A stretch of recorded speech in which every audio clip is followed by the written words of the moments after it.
So you're welcome again, and this time we're going to be talking on a totally brand new topic.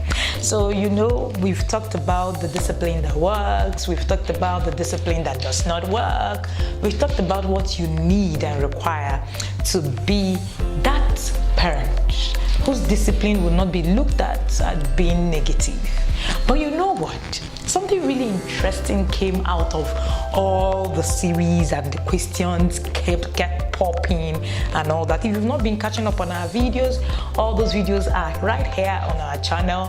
Just subscribe and do not forget to click on the notification button so that anytime that we have videos, you're going to be the first to see when I share my videos on my channel. And so one of the questions that came knocking at our door was, how do I control the way I talk to my children?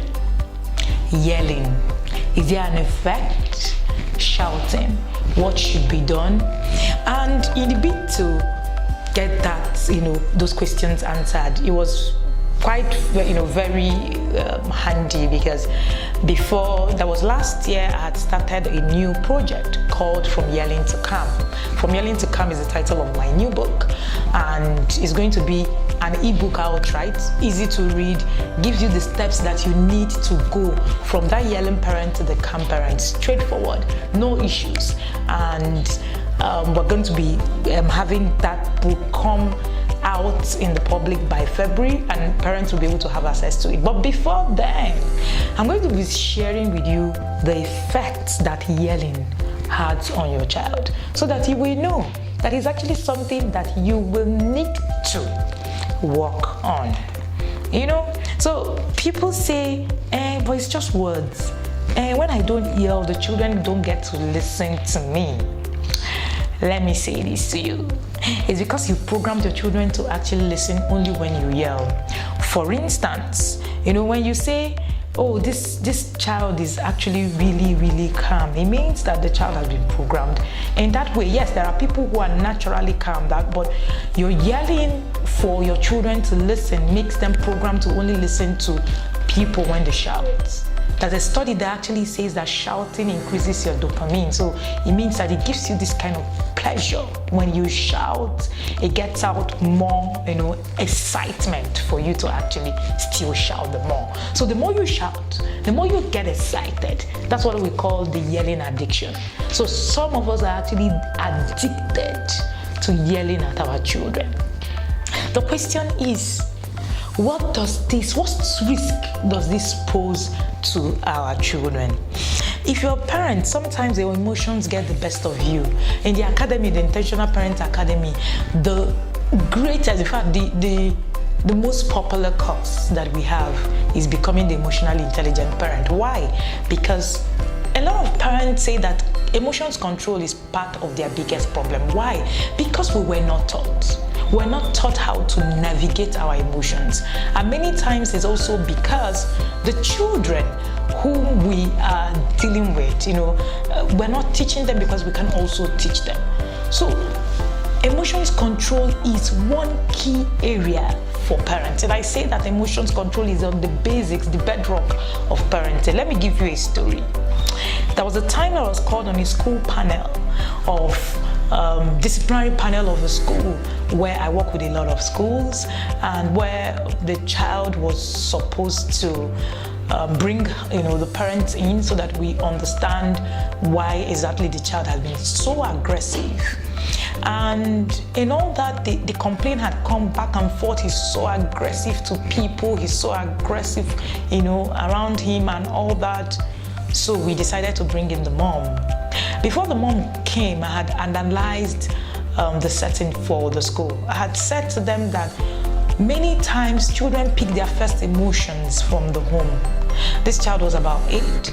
So I said many times the first emotions are formed in the home, and when the child actually gets to the home, gets to the school and then exhibits whatever it is their internal source actually, brings out. Sometimes, yes, it might be a bit different, but many times that is the case. And I said to them, I would not be surprised if this child was coming from a home where there have been lots of aggression. And they were like, no, but the mom is calm and all that. The parents look very calm. I don't understand. Maybe he just needs prayers. In Nigerian palace, he just needs prayers. So by the time the mom came, something really funny happened. The mom was coming in from the school gate, and on the way from the school gate, by the time she was getting into the entrance, she was yelling all the way from there. You want to disgrace me in the school. You want to, and before we knew it, he has pounced on the boy. He has beat the boy silly. And of course, people were now holding her. Madam, calm down now, madam. It's not like that. And but the disciplinary committee looked at me and we all smiled. It was very obvious that this child had picked his aggression, his emotions from the home. Now, that's the challenge with our inability to actually express ourselves. You know that sometimes actually emotions get the best of us? And then really, these children actually push your buttons many times, But before you know it, you are all over the place. You're not alone. There are many parents. In fact, if I get 100 queries in a week, 90 of them borders on emotions control. And that is why it's my forte to actually be able to help you to be able to walk from your yelling person to that calm parent. All right. So the good news is that you can change the way you actually talk to your children. That's the good news. It's not undoable. Even if you've been yelling, you're a yeller, you just shout all over, you can actually change it. But the question is, why do parents really yell? The answer is, when we feel overwhelmed, angry, it just makes us raise our voice. So, but does it really solve the problem? Nah, it doesn't. So it might actually make the children get quiet, they're just quiet, they just feel, okay, mommy is now shouting or daddy is now shouting, but it doesn't teach them anything. In short, it teaches them fear rather than understanding consequences of their action. I say that yelling, shouting, hitting actually substitutes the consequences for the action that your child has put up than it does any other thing. It's very important that we make sure that this particular yelling syndrome, yelling whatever it is that we want to call it, becomes very key to our journey, where we are actually unlearning, relearning as regards to yelling. So, and then remember that your children is relying on you to learn. So whatever you are teaching is what the child is going to be learning. So anger and associated aggression like shouting is part of what your child will perceive as normal. So if you are always angry, you are always shouting, that's what the child will see as normal. Remember, we are forming these children every day from the little things that we do daily. So in their family, their behavior will also reflect that. I was reading a story recently by a friend of mine where she said she had gone to school and she saw a particular guy who didn't understand what it meant to beat people because they made a mistake. Because the guy was saying that he was never beaten, and that the guy the guy was an Ifiko, he reads, he's very well behaved and everything. She said she was wondering, what was he really talking about? So that's the point.